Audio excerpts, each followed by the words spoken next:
Panginoon ay purihin, ngalan niya ay dakilain.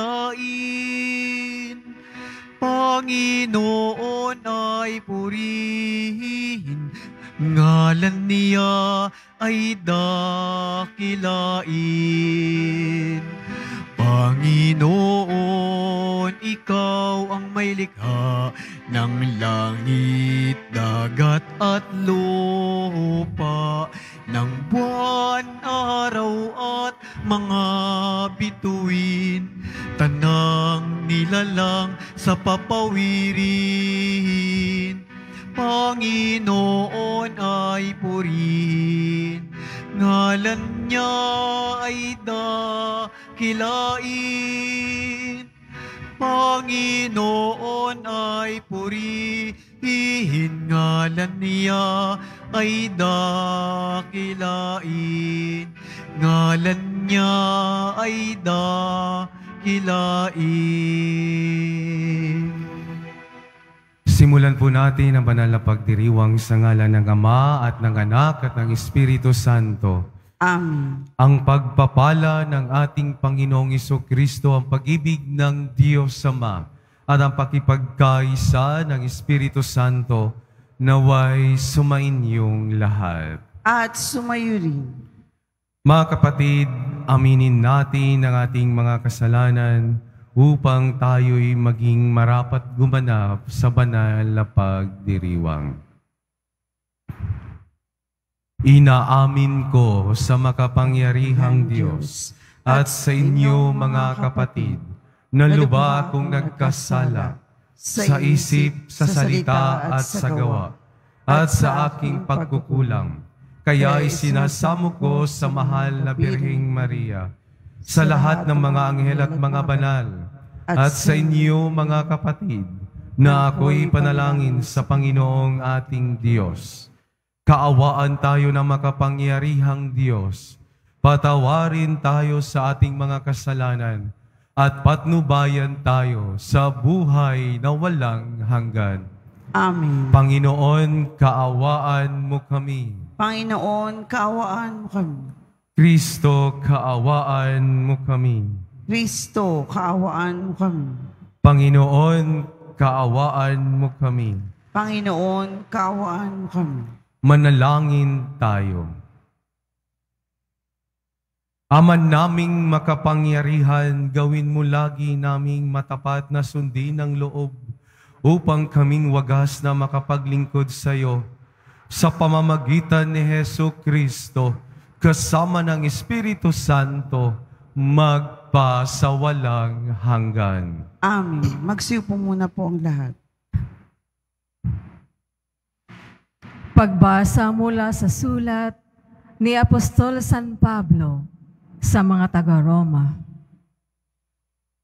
Mga kapatid, huwag na ninyong paghariin ang kasalanan sa inyong mga katawang mamamatay upang hindi kayo maalipin ng masasamang pita nito.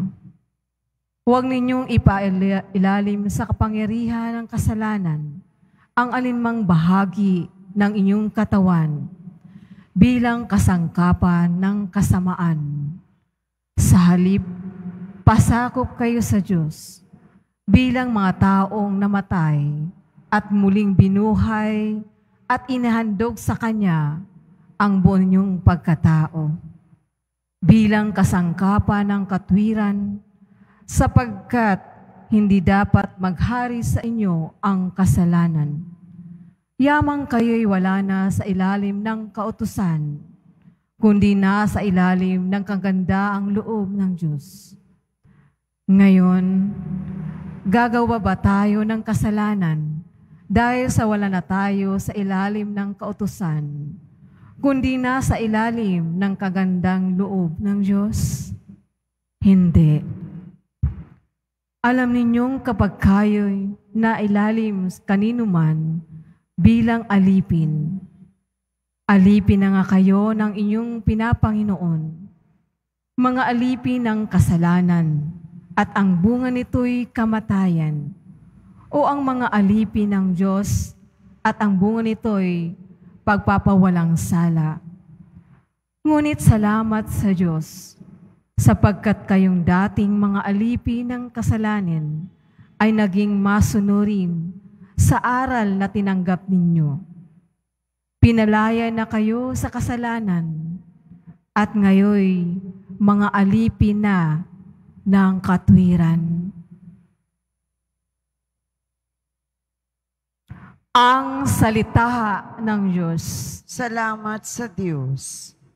Sa pangalan ng may kapal, tayo ay tinutulungan. Sa pangalan ng may kapal, tayo ay tinutulungan. Ano kaya't di pumanig sa atin ang Panginoon? O Israel, ano kaya ang sagot sa gayong tanong? Kung ang Panginoong Diyos sa amin ay di pumanig, noong kami sa lakay ng kaaway na malupit, maaaring kami noon ay nilulunan ng buhay sa silakbo ng damdamin at matinding kagalitan. Sa pangalan ng may kapal, tayo ay tinutulungan. Maaring kami nooy natangay na niyong agos, naanod sa karagatat, tuloy-tuloy na nalunod. Sa lagas ng agos, nooy nalunod nga kaming lubos. Tayo ay magpasalamat, ang puon ay papurihan, pagkat tayo'y iniligtas sa malupit na kaaway. Sa pangalan ng may kapal, tayo ay tinutulungan. Ang katulad natin, ibong sa bitag ay nakatakas. Lubos tayong nakalaya na ang bitag ay mawasak. Tulong nating kailangan ay sa puon nagmumula. Pagkat itong lupa't langit, tanging siya ang lumikha. Sa pangalan ng may kapal, tayo ay tinutulungan. Magsitayo na po ang lahat.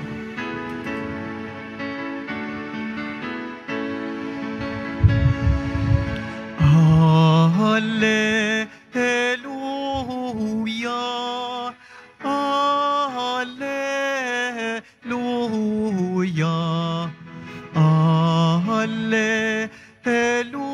Hallelujah, Hallelujah.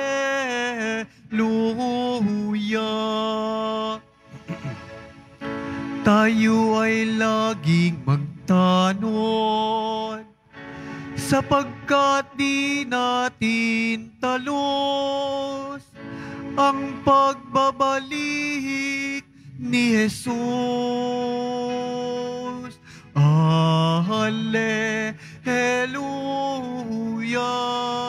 Hallelujah,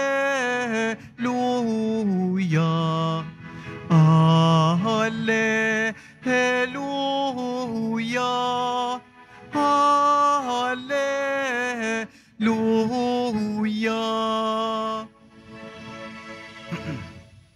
Sumainyo ang Panginoon. At sumayo rin. Ang mabuting balita ng Panginoon ayon kay San Lucas. Papuri sa iyo, Panginoon.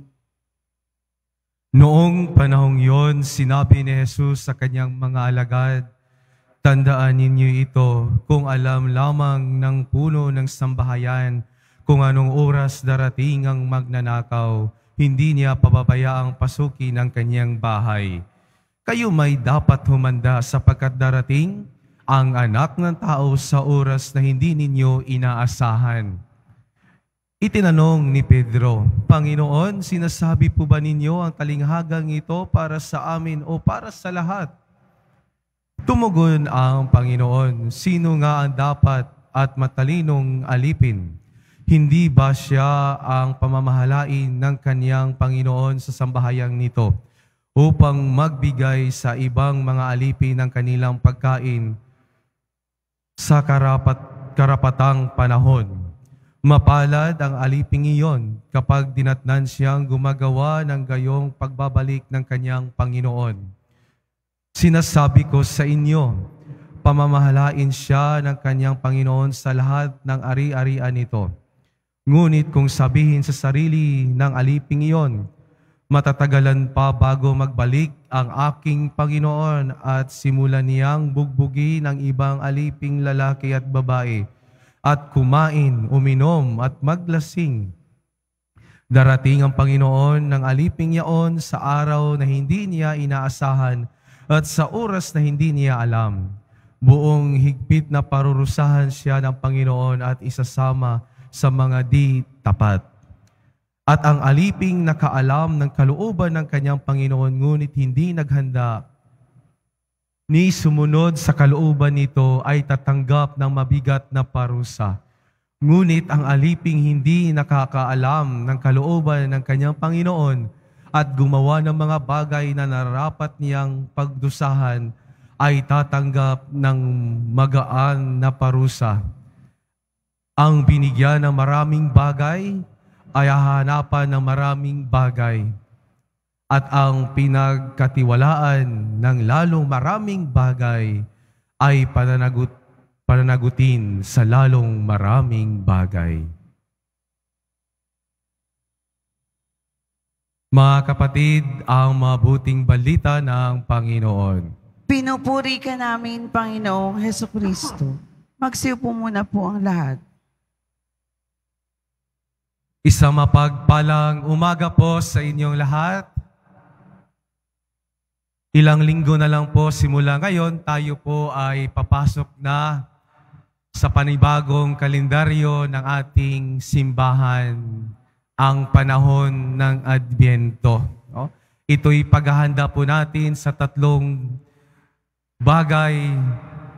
Una ay ang pagkatawang tao ng ating Panginoong Hesukristo na sineselebrate natin tuwing Pasko. Pangalawa ay ang pangalawang pagdating ng ating Panginoong Hesus. Ni iisa sa atin dito sa mundo ay walang nakakaalam kung kailan siya darating. Tanging ang ating Ama sa langit lang ang nakakaalam. At pangatlo ay ang pagdating ng ating Panginoong Hesukristo sa pamamagitan ng mga sakramento na ating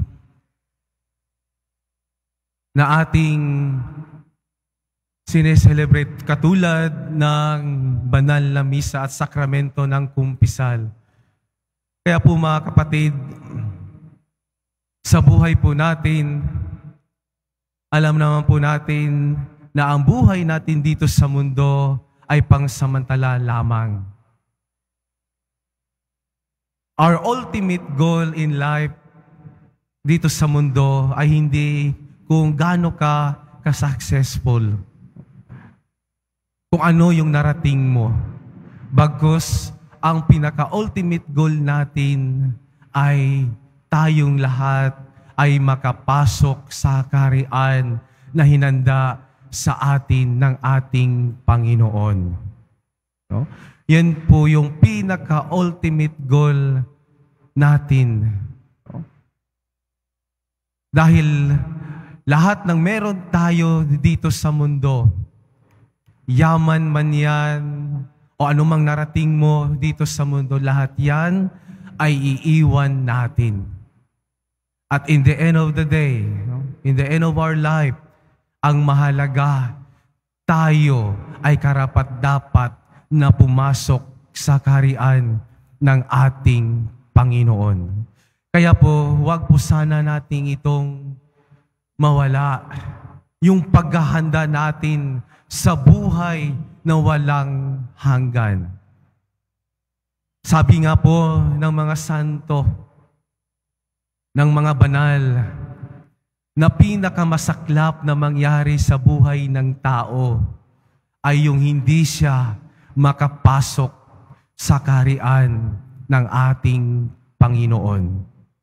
So ito po yung pinakamasaklap na mangyari sa atin, na kung tayo sa huli ng ating buhay, hindi tayo makapasok sa kaharian na hinanda sa atin ng ating Panginoon. Kaya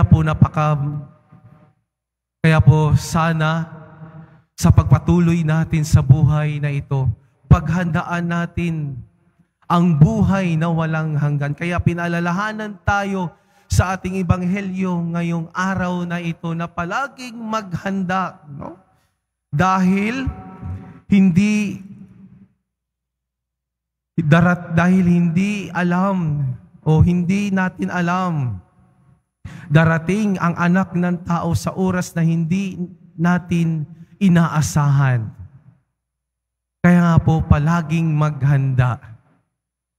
At sa paghahanda natin, mahalaga po na sa araw-araw na binigyan tayo ng Diyos na pagkakataon, no? Mahalaga po, una, magpakabuti tayo. Piliin po nating magpakabuti. No? Dahil binigyan tayo ng Diyos ng kalakasang biyaya. Hindi niya sukat tinitingnan kung ano yung mga pagkakamali mo at pagkakasala. Bagkus siya'y nanatiling tapat at binibigyan tayo ng mga biyaya, pagpapala at kalakasan upang mapaglabanan natin lahat ng uri ng tukso at kasalanan. Kaya po mga kapatid, piliin natin magpakabuti araw-araw. No?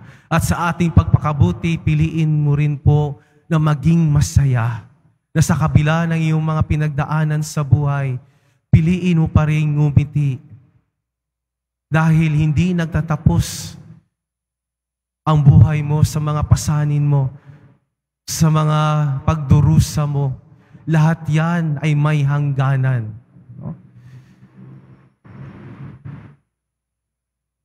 Kaya po mga kapatid, ang mahalaga po sa ating buhay, ang pinakamahalaga ay paghandaan natin ang buhay na walang hanggan. No? Kaya po dito sa Ebanghelyo, hinahantulad ni Jesus yung mga alipin na naghanda at yung mga alipin na hindi naghanda. Kaya nga sa huli, mapalad, sabi nito ni Jesus, mapalad yung mga taong naghanda.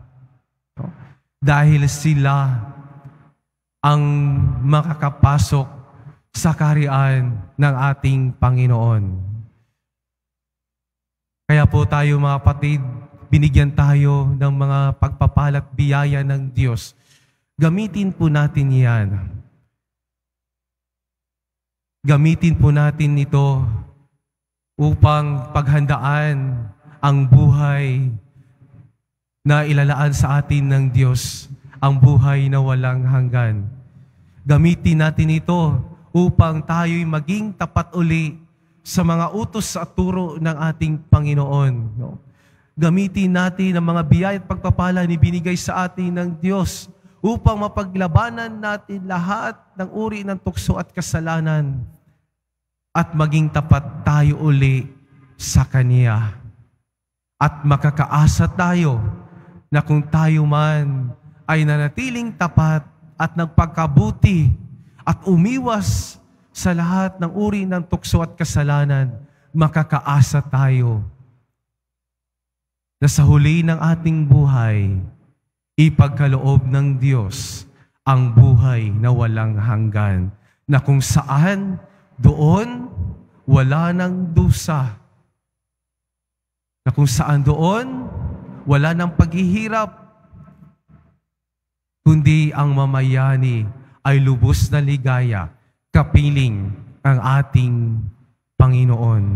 Kaya po mga kapatid, sa pagpatuloy natin sa misang ito, hingin natin ang mga biyaya, pagpapala at kalakasan mula sa ating Panginoon, sa ating poong mahal na Nazareno, na hindi tayo bibitaw sa buhay na ito, na kahit na marami tayong pinagdaanan, maraming pagsubok, bagkus patuloy tayong lalaban dahil alam naman natin na ang buhay natin dito sa mundo, ito'y paghahanda natin sa buhay na walang hanggan. Amen. Magsitayo na po ang lahat.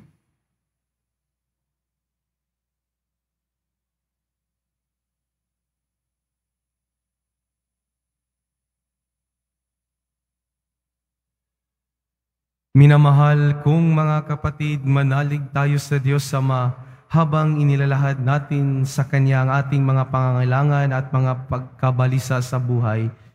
Sa bawat panalangin ng ating itutugon, bigyang lakas mo kami sa aming paglilingkod sa iyo, Panginoon. Bigyan lakas mo kami sa aming paglilingkod sa iyo, Panginoon. Ang simbahan naway magpakita ng malalim na pananampalataya sa Diyos na nagpapatnubay sa pandaigdigang kaganapan. Manalangin tayo. Bigyan lakas mo kami sa aming paglilingkod sa iyo, Panginoon. Ang mga pinuno at manggagawa ng gobyerno naway maging tapat sa kanilang tungkulin at maging laging handang magbigay sulit ng kanilang gawain, hindi lamang sa tao, kundi lalo na sa Diyos. Manalangin tayo.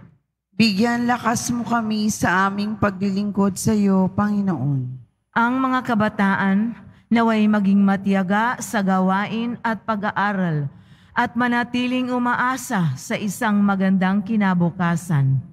Manalangin tayo. Bigyan lakas mo kami sa aming paglilingkod sa iyo, Panginoon. Ang mga naghihingalo naway tumingin kay Kristo nang may pag-asa at nagbabalik loob na pananalig. Manalangin tayo. Bigyan lakas mo kami sa aming paglilingkod sa iyo, Panginoon. Ang mga tapat na yumao naway magdiwang magpakilanman sa gaganapan at mapagligtas na kapangyarihan ng Diyos. Manalangin tayo.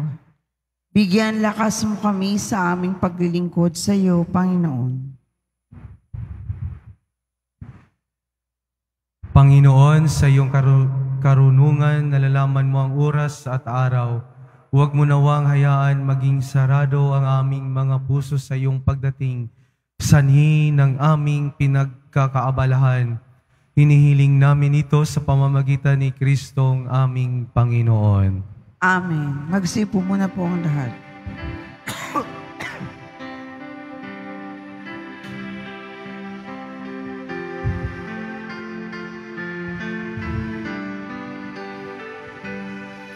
Itong alak at tinapay ay handog sa iyo, Ama. Ito'y bunga ng aming gawang iyong pinagpala.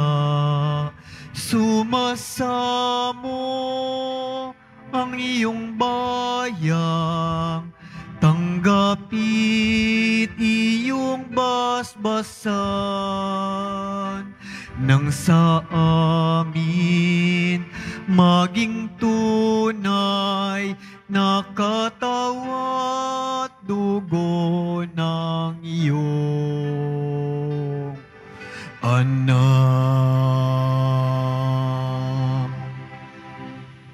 Magsitayo na po ang lahat. Manalangin kayo mga kapatid upang ang paghahain natin ay kalugdan ng Diyos sa mga makapangyarihan. Tanggapin nawa ng Panginoon itong paghahain sa iyong mga kamay, sa kapurihan niya at karangalan, sa ating kapakinabangan at sa buong sambayanan niyang banal. Ama naming lumikha, ipagkaloob mong ikaw ay aming kusang mapaglingkuran sa paghahain namin ng mga alay na iyong bigay upang kami dalisayin ng iyong pagmamahal. Sa paglilingkod namin ngayong ginaganap ang banal na pagdiriwang sa pamagitan ni Hesukristo, kasama ng Espiritu Santo magpasawalang hanggan. Amen. Sumainyo ang Panginoon. At sumayo rin. Itaas sa Diyos ang iyong puso at diwa. Itinaas na namin sa Panginoon. Pasalamatan natin ang Panginoong ating Diyos. Marapat na siya ay pasalamatan. Ama naming makapangyarihan, tunay ngang marapat na ikaw ay aming pasalamatan. Pinagbibigyan mong itong aming maihayag kahit na ito'y walang anumang maidaragdag. Sa kadakilaan sa iyo ay likas, sa pagpupuri namin ay nakikinabang, ay kami rin iyong pinakikiharapan. sa pamamagitan ng iyong anak na minamahal. Kaya kaisa ng mga anghel na nagsisiawit ng papuri sa iyo, nang walang humpay sa kalangitan, kami nagbubunyi sa iyong kadakilaan. Santo, Santo, Santo, Panginoong Diyos ng mga hukbo, napupuno ang langit at lupa ng kadakilaan mo. O sana sa kaitaasan, pinagpala ang naparirito sa ngalan ng Panginoon. O sana sa kaitaasan, magsiluhod po ang lahat. Ama naming banal, ikaw ang bukal ng tanang kabanalan. Kaya't sa pamamagitan ng iyong Espiritu, gawin mong banal ang kaloob na ito upang para sa amin maging katawan at dugo ng aming Panginoong Hesukristo. Bago niya pinagtiisang kusang loob na maging handog, hinawakan niya ang tinapay. Pinasalamatan kanya, pinaghati-hati na yon. Inabot sa kanyang mga alagad at sinabi, tanggapin ninyong lahat ito at kanin. Ito ang aking katawan na ihahandog para sa inyo.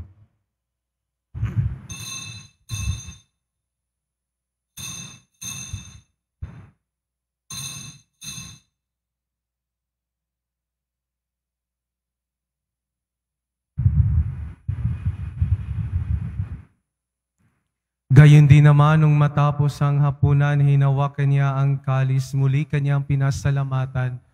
Inabot niya ang kalis sa kanyang mga alagad at sinabi, tanggapin ninyong lahat ito at inumin. Ito ang kalis ng aking dugo, ng bago at walang hanggang tipan.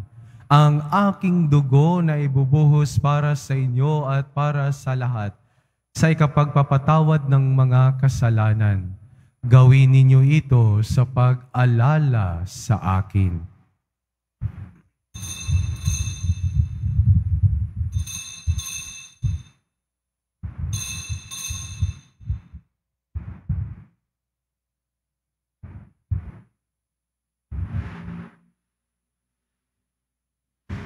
Magsitayo po ang lahat. Ipagbunyi natin ang misteryo ng pananampalataya. Si Kristo'y namatay, si Kristo'y nabuhay, si Kristo'y babalik sa wakas ng panahon. Ama, ginagawa namin ngayon ang pag-alala sa pagkamatay at muling pagkabuhay ng iyong anak. Kaya tinialay namin sa iyo ang tinapay na nagbibigay buhay at ang kalis na nagkakaloob ng kaligtasan. Kami nagpapasalamat dahil kami yung minarapat na tumayo sa harap mo para maglingkod sa iyo. Isinasamo namin kami magsasalo-salo sa katawan at dugo ni Kristo ay mabuklod sa pagkakaisa sa pamamagitan ng Espiritu Santo. Ama, lingapin mo ang iyong simbahang laganap sa buong daigdig. Pususin mo kami sa pag-ibig kaisa ni Francisco na aming Papa at ni Jose na aming Obispo at ng Tanang Kaparian. Alalahanin mo rin ang mga kapatid naming nahimlay ng may pag-asang sila'y muling mabubuhay. Gayon din ang lahat ng mga pumanaw, kaawaan mo sila at patuloyin sa iyong kaliwanagan. Kaawaan mo at pagindapatin kaming lahat na makasalo sa iyong buhay na walang wakas, kaisa ng mahal na Birheng Maria na ina ng Diyos, ng kabiyak ng puso niyang si San Jose, kaisa ng mga apostol ni San Juan Bautista at ng lahat ng mga banal na namuhay dito sa daigdig na ang kalugod-lugod sa iyo, maipagdiwang nawa namin ang pagpupuri sa ikararangal mo sa pamamagitan ng iyong anak na aming Panginoong Hesukristo. Sa pamamagitan ni Kristo, kasama niya at sa Kanya, ang lahat ng parangal at papuri ay sa iyo, Diyos Amang makapangyarihan, kasama ng Espiritu Santo, magpa sa walang hanggan. Amen. Sa tagubili ng mga nakagagaling na utos sa turo ni Jesus na Panginoon natin at Diyos, ipahayag natin ang lakas loob. Ama namin, sumasalangit ka, sambahin ang ngalan mo, mapasa amin ang kaharian mo, sundin ang loob mo dito sa lupa para nang sa langit. Bigyan mo kami ngayon ng aming kakanin sa araw-araw, at patawarin mo kami sa aming mga sala, para ng pagpapatawad namin sa nagkakasala sa amin.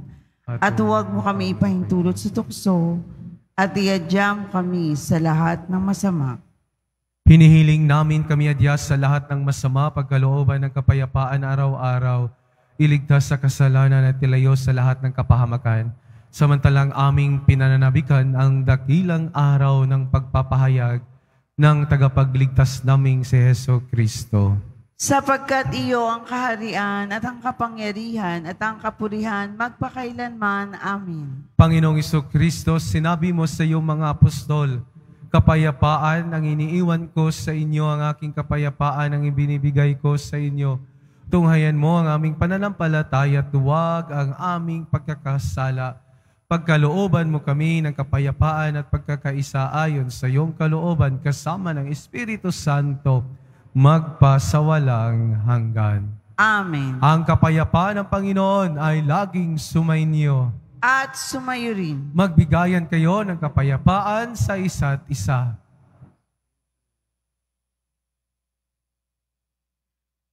Kordero ng Diyos na nag-aalis sa mga kasalanan ng sanlibutan, maawa ka sa amin. Kordero ng Diyos na nag-aalis sa mga kasalanan ng sanlibutan, maawa ka sa amin. Kordero ng Diyos na nag-aalis sa mga kasalanan ng sanlibutan, ipagkaloob mo sa amin ang kapayapaan. Magsiluhod po ang lahat.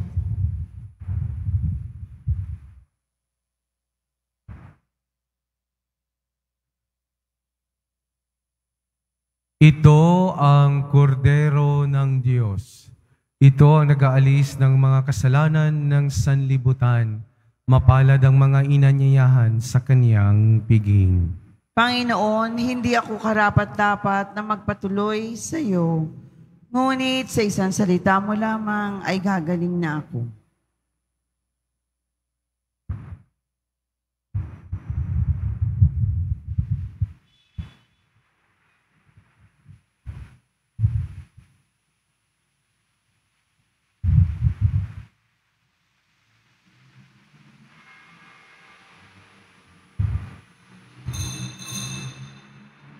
Para sa lahat ng tatanggap ng banal na komunyon, sasagot po tayo ng amen pagkasabi ng pari o ng lay minister ng katawan ni Kristo at isubo agad sa bibig bago umalis sa harapan ng pari o lay minister. Sumunod po tayo. Maraming salamat po.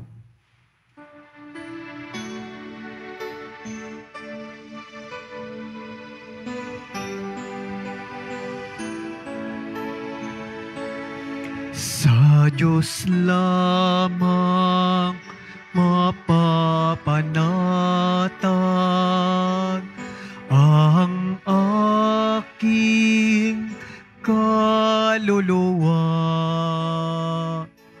Sa Kanya nagmumula ang aking pag-asa at kaligtasan. O Diyos, Ikaw ang aking kaligtasan, nasa iyo'y aking kaluwalhatian.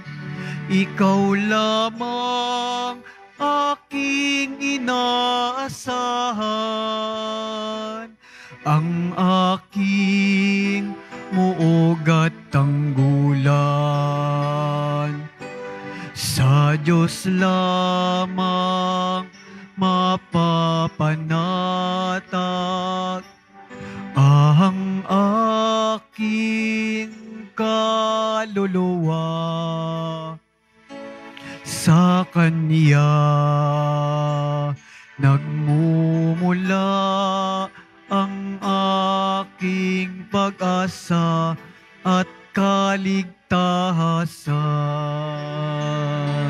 Sa Diyos lamang mapapanatag ang aking kaluluwa. Sa Kanya nagmumula ang aking pag-asa at kaligtasan.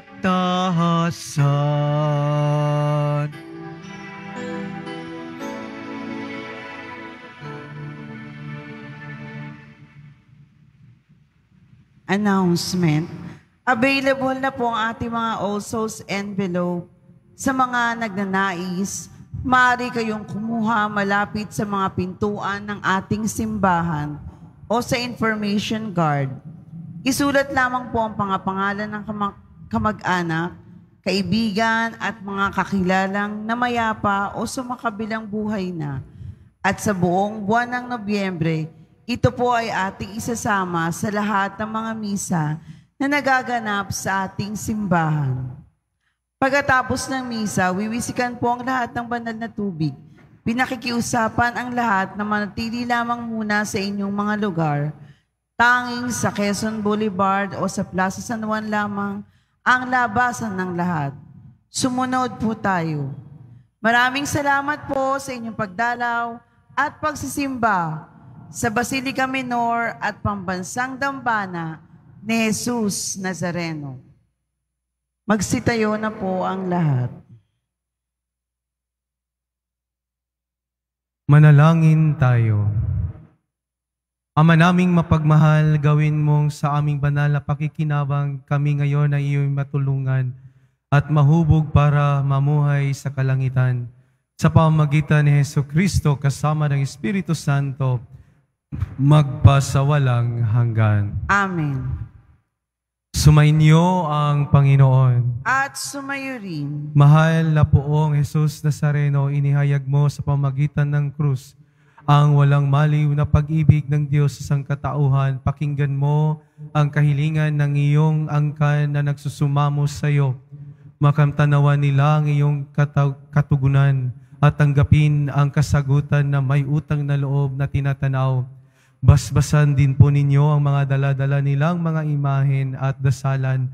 Sa pamagitan ng bendisyon na ito, naway maalala nila ang mga pangako nila noon sa binyag na ikaw ay kanilang iibigin at paglilingkuran bilang Panginoon magpasawalang hanggan. Amen. Pagpalain kayo ng makapangyarihang Diyos, Ama, Anak at Espiritu Santo. Amen. Humayo kayong taglay ang kapayapaan ng poong Jesus Nazareno. Salamat sa Diyos.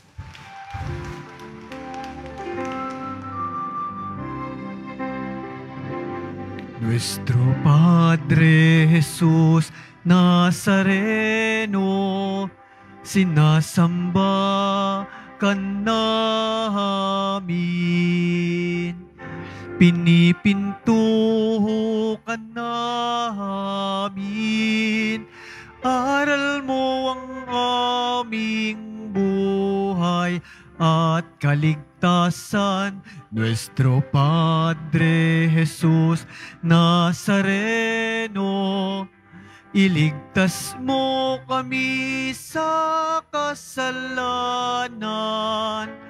Ang krus mong kinamatayan ay sagisag ng aming kaligtasan.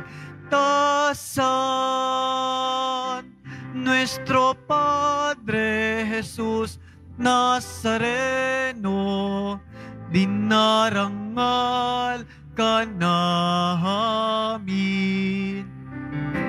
Nuestro Padre Jesus Nazareno, niluluwalhati ka namin. Nuestro Padre Jesus Nazareno, dinarangal ka namin. Nuestro Padre Jesus Nazareno, niluluwalhati ka namin.